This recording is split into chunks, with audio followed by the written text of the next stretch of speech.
Hi guys, welcome back to the channel and welcome back to the new video. तो हमारी spring core की जो है series चल रही है और आज की वीडियो में हम लोग डिस्कस करने वाले हैं कि स्प्रिंग जो फ्रेमवर्क है, स्प्रिंग एज अ फ्रेमवर्क क्यों आया जब हमारे पास ऑलरेडी सर्वलेट्स पड़ा हुआ है। ठीक है, तो हम लोग जो है एडवांस जावा में सर्वलेट्स वगैरह देखे थे कि सर्वलेट्स के जो है एडवांस जावा में हम लोगों को पता है कि सर्वलेट्स होता है, JDBC होता है, ये सारी चीज़ें होती हैं। तो जब हमारे पास सर्वलेट्स और क्या कहते हैं JSP और क्या कहते हैं JDBC जब था, तो हमारे पास स्प्रिंग फ्रेमवर्क क्यों आया। ठीक है, तो आज हम लोग ये बात करने वाले हैं। तो before we talk about spring और any other modules, first we need to understand about servlet and servlet container. ठीक है, तो हम लोग सबसे पहले ये समझेंगे स्प्रिंग क्यों आया, ये तो बात की बात है। सबसे पहले समझेंगे कि सर्वलेट्स के साथ प्रॉब्लम क्या थी, किस वजह से स्प्रिंग आया। तो back in 2015 more previous it provide foundation for building web application.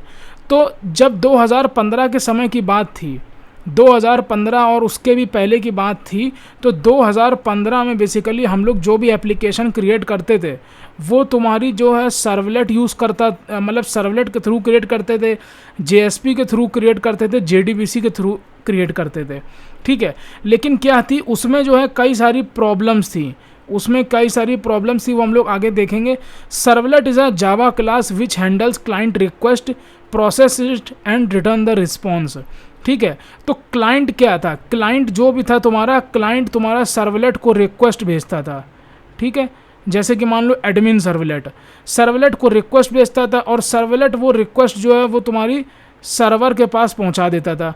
Server उसके बदले में कुछ रिस्पॉन्स देता था सर्वलेट को, और सर्वलेट वापस जो है तुम्हारी जो जावा क्लास कह लो या फिर इसको जावा एप्लीकेशन कह लो, कुछ भी कह लो, जावा क्लास कह लो, क्लाइंट कह लो, जावा एप्लीकेशन कह लो, इसको कुछ भी कह लो, वो उसको रिस्पॉन्स वापस कर देता था। ठीक है, तो सर्वलेट का क्या है, अपना एक खुद का कंटेनर होता है। ठीक है, जिसके अंदर तुम्हारी एप्लीकेशन डिप्लॉय होती है। ठीक है, वो कंटेनर का नाम क्या होता है, jasper is a servlet. Jasper जो है वो तुम्हारा क्या है, सर्वलेट का इंजन है। ठीक है, सर्वलेट का इंजन क्या है, जैस्पर। ठीक है, सर्वलेट का जो इंजन है वो क्या है, जैस्पर है। ठीक है, और सर्वलेट का मतलब जो सर्वलेट का जो कंटेनर है जिस पे क्या कहते हैं तुम्हारा एप्लीकेशन डिप्लॉय होती है, उस कंटेनर को क्या बोलते हैं हम लोग, Tomcat is a container. Tomcat क्या है, बेसिकली एक सर्वर है। ठीक है, टॉमकैट एक सर्वर है और Catalina is a Tomcat server container. Catalina एक क्या है, कंटेनर है। ठीक है, कैटालिना क्या होता है, एक कंटेनर होता है। ठीक है, तो सर्वलेट का कंटेनर क्या होता है, कैटालिना। ठीक है, कैटालिना तुम्हारा टॉमकैट का एक कंटेनर होता है, और इस सर्वलेट कंटेनर के अंदर तुम्हारी कई सारे जो हैं सर्वलेट्स पड़े होते हैं, या फिर ये कह लो तुम्हारी एप्लीकेशन डिप्लॉय होती है। ठीक है, तो कैटालिना क्या है, ये तुम्हारा एक कंटेनर है। टॉमकैट क्या है, तुम्हारा सर्वर है। और जैस्पर क्या है, सर्वलेट का इंजन है। ठीक है, पहले तो इन तीनों चीज़ों में तुम जो है डिफरेंस समझना सीखो कि इसमें क्या क्या बोल रहे हैं। तो सबसे पहले बात आती है टॉमकैट क्या है। टॉमकैट एक सर्वर है। ठीक है, कैटालिना क्या है, कैटालिना तुम्हारा जो है सर्वलेट का इंजन है। ठीक है, उसके बाद तुम्हारा यहाँ पर ये हो गया, उसके बाद तुम्हारा कैटालिना हो गया, उसके बाद तुम्हारा क्या होगा, टॉमकैट हो गया, कैटालिना हो गया। ठीक है, और कंटेनर क्या हो गया, कंटेनर जो हो गया वो तुम्हारा जैस्पर हो गया।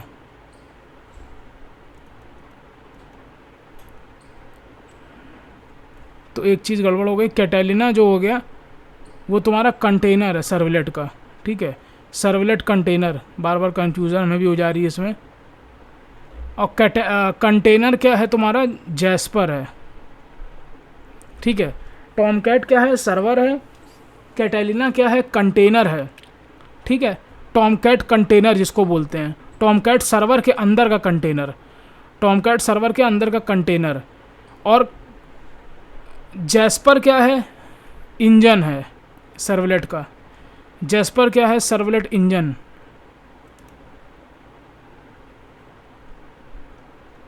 सर्वलेट इंजन है ये। ठीक है, जो भी सर्वलेट तुम्हारे इस कंटेनर के अंदर डिप्लॉय होंगे। तो सिंपल सी बात समझ में आ गई। Servlet container are the ones which make the servlets which manage the servlets, ठीक है। तो जो भी तुम्हारी सर्वलेट एप्लीकेशन होती थी वो तुम्हारी कंटेनर के अंदर डिप्लॉय हो जाती थी, ठीक है। और जैस्पर क्या होता था, वो तुम्हारा इंजन होता है, और कैटालिना क्या होता है, वो तुम्हारा कंटेनर होता है, ठीक है। तो कैटालिना के अंदर तुम्हारी एप्लीकेशन जो होती थी, या फिर ये कह लो कैटालिना जो होता था वो टॉमकैट सर्वर का कंटेनर होता था। टॉमकैट सर्वर जो है उसके अंदर तुम्हारी एप्लीकेशन डिप्लॉय होती थी, और उस एप्लीकेशन को मैनेज कौन करता था, वो करता था कैटालिना, ठीक है। कैटालिना उसको मैनेज करता था। कैटालिना क्या है, सर्वलेट का कंटेनर है, ठीक है। तो तुम्हारी एप्लीकेशन डिप्लॉय कहाँ होती थी, टॉमकैट सर्वर के अंदर, ठीक है। टॉमकैट सर्वर के अंदर एप्लीकेशन डिप्लॉय होती थी। हम यहाँ पर लिख देते हैं टॉमकैट सर्वर के अंदर तुम्हारी एप्लीकेशन डिप्लॉय होती थी, ठीक है, ऐप डिप्लॉय, ठीक है। अब उसके बाद जो तुम्हारा कैटालिना है, जो तुम्हारा कैटालिना है वो तुम्हारी उस ऐप को मैनेज करता था, मैनेज ऐप, ठीक है। तो अब how to write a simple servlet. अब अगर हम लोगों को सर्वलेट कोई लिखना हो, जैसे मान लो जैसे कि डेमो सर्वलेट 1 है, तो तुम देख सकते हो उसके अंदर ये हम लोगों को कितनी सारी कोडिंग करनी पड़ती थी। मतलब ये तो ऑटोमेटिक कोड है, जब तुम एक सर्वलेट को क्रिएट करोगे तो ये कोड तुम्हें ऑटोमेटिक दिख जाएगा, ठीक है। तो उसके बाद बस तुम्हें क्या करना पड़ता था, तुम्हें इस सर्वलेट की मैपिंग जो है वो XML फाइल में करनी पड़ती थी। तो @वेब सर्वलेट जैसे ये जो एनोटेशन लगा हुआ है, इसका मतलब ये एक तरीके की API का URL है। ये क्या है, काइंड ऑफ तुम्हारी API है। अब इस सर्वलेट की मैपिंग जो है वो तुमको web.xml में ये करनी पड़ती थी। इतनी बड़ी कॉन्फ़िगरेशन, ये जो तुम इतनी बड़ी कॉन्फ़िगरेशन देख रहे हो, ये तुमको सर्वलेट के अंदर करनी पड़ती थी। तो यही वो प्रॉब्लम थी जिस वजह से स्प्रिंग फ्रेमवर्क आता है। सर्वलेट के अंदर क्या है, तुमने अगर एक सर्वलेट क्रिएट किया तो ये तुम्हें उसकी कॉन्फ़िगरेशन यहाँ करनी पड़ेगी। सबसे पहले तुम्हें क्या करना पड़ेगा, सर्वलेट टैग लगाना पड़ेगा। उसके अंदर तुम्हें अपना सर्वलेट का नाम देना पड़ेगा कि डेमो सर्वलेट 1 है, और सर्वलेट की क्लास देनी पड़ेगी।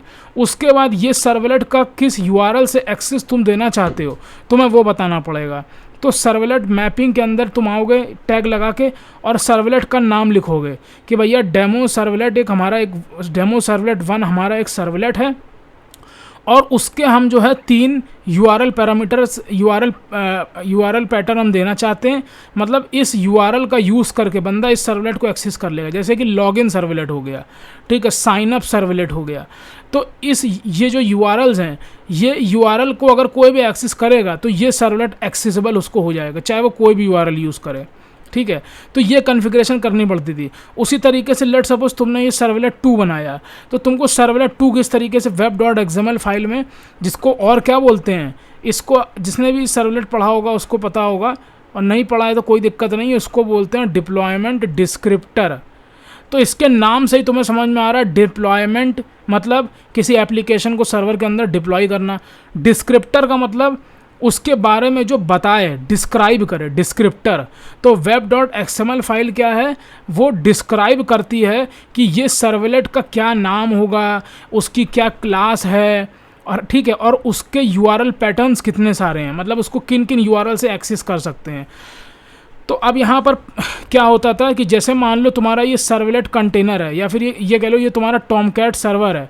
टॉमकैट सर्वर के अंदर क्या रन होता है, तुम्हारा कंटेनर रन होता है। टॉमकैट के अंदर क्या रन होता है, टॉमकैट के अंदर तुम्हारा सर्वलेट कंटेनर रन होता है। वो कंटेनर क्या होता है, catalina.out, कैटालिना होता है वो कंटेनर, ठीक है। वो क्या होता है, कैटालिना होता है। और कैटालिना जो सर्वलेट का जो इंजन होता है, सर्वलेट का जो इंजन होता है जो कि सर्वलेट को रन करता है, वो क्या होता है, जैस्पर, ठीक है। तो अब लेट सपोज ये तुम्हारी क्या है, एक टॉमकैट सर्वर है, और उसके अंदर आवर ऐप इज़ डिप्लॉयड है। तुम्हारी ऐप जो है वो डिप्लॉयड है, ठीक है। ऐप तुम्हारी किसी भी वे में तुम डिप्लॉय कर सकते हो, चाहे तो वो जार फाइल हो, चाहे तो वो वॉर फाइल हो।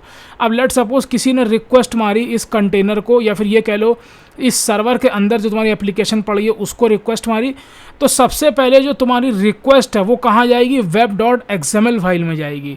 लेट सपोज किसी ने रिक्वेस्ट मारी मान लो किसी ने रिक्वेस्ट मारी ये स्लैश डेमो सर्वलेट 1, ठीक है, स्लैश डेमो सर्वलेट 1 किसी ने इस तरीके से रिक्वेस्ट मारी, यहाँ पर तुम्हारा वो HTTP जो भी होता है लोकल होस्ट वो सब लगा हुआ है, ठीक है, ऐसे किसी ने रिक्वेस्ट मारी इस तरीके से, तो वो रिक्वेस्ट सबसे पहले जाएगी web.xml फाइल में, ये जो तुम्हारी web.xml फाइल है। अब इस web.xml में जब रिक्वेस्ट आएगी तो सबसे पहले चेक करेगा कि स्लैश डेमो सर्वलेट 1 जो है वो किस सर्वलेट को बिलोंग करता है, क्योंकि यहाँ यूज़र ने क्या रिक्वेस्ट मारी है, स्लैश डेमो सर्वलेट 1, ठीक है, तो वो देखेगा कि यार ये स्लैश डेमो सर्वलेट 1 जो है वो तुम्हारा डेमो सर्वलेट 1 को बिलोंग करता है, तब जा करके वो तुम्हारा web.xml को पता पड़ेगा, अच्छा तो मतलब स्लैश डेमो सर्वलेट 1 का मतलब ये होता है कि इस बंदे को ये वाला सर्वलेट एक्सेस करना है, डेमो सर्वलेट 1 वाला,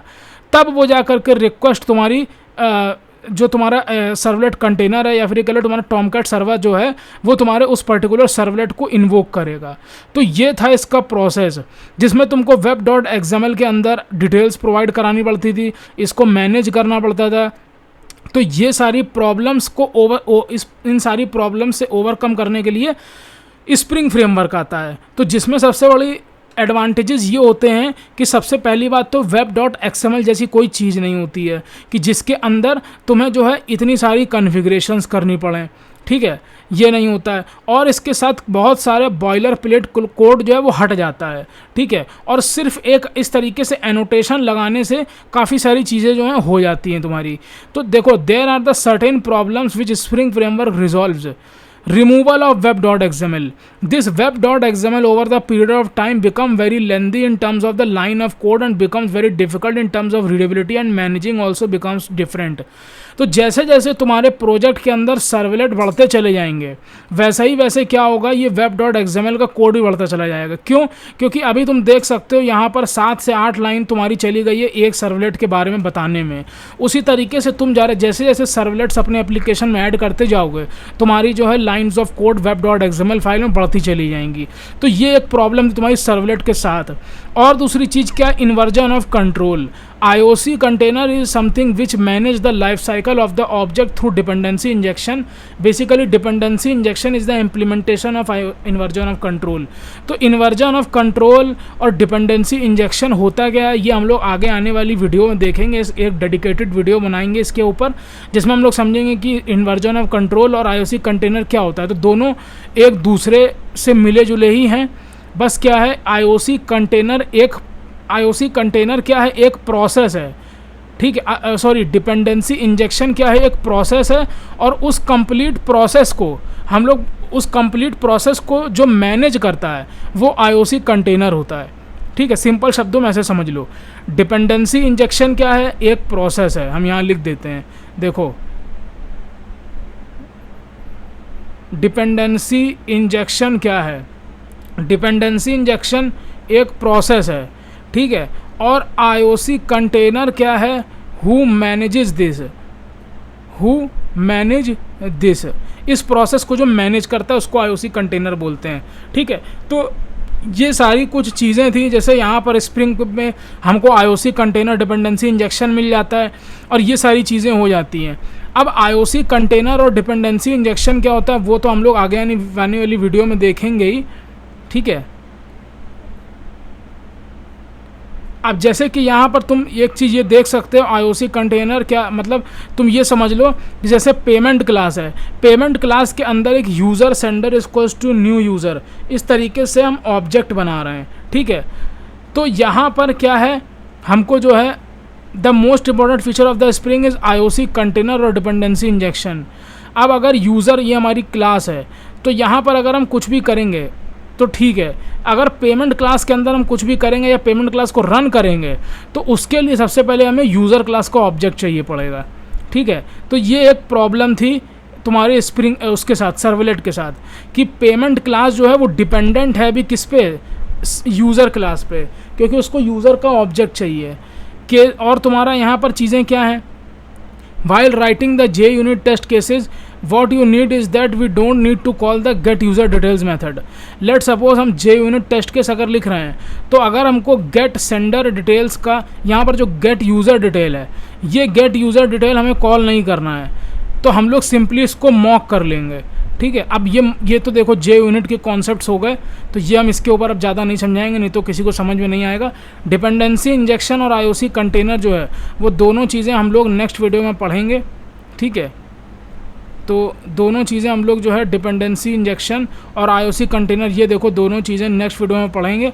आज की वीडियो यहीं तक रखते हैं, जिसमें हम लोगों ने ये देखा स्प्रिंग फ्रेमवर्क क्या होता है, स्प्रिंग फ्रेमवर्क क्यों आया, उसके मॉड्यूल्स हम लोगों ने देख लिए।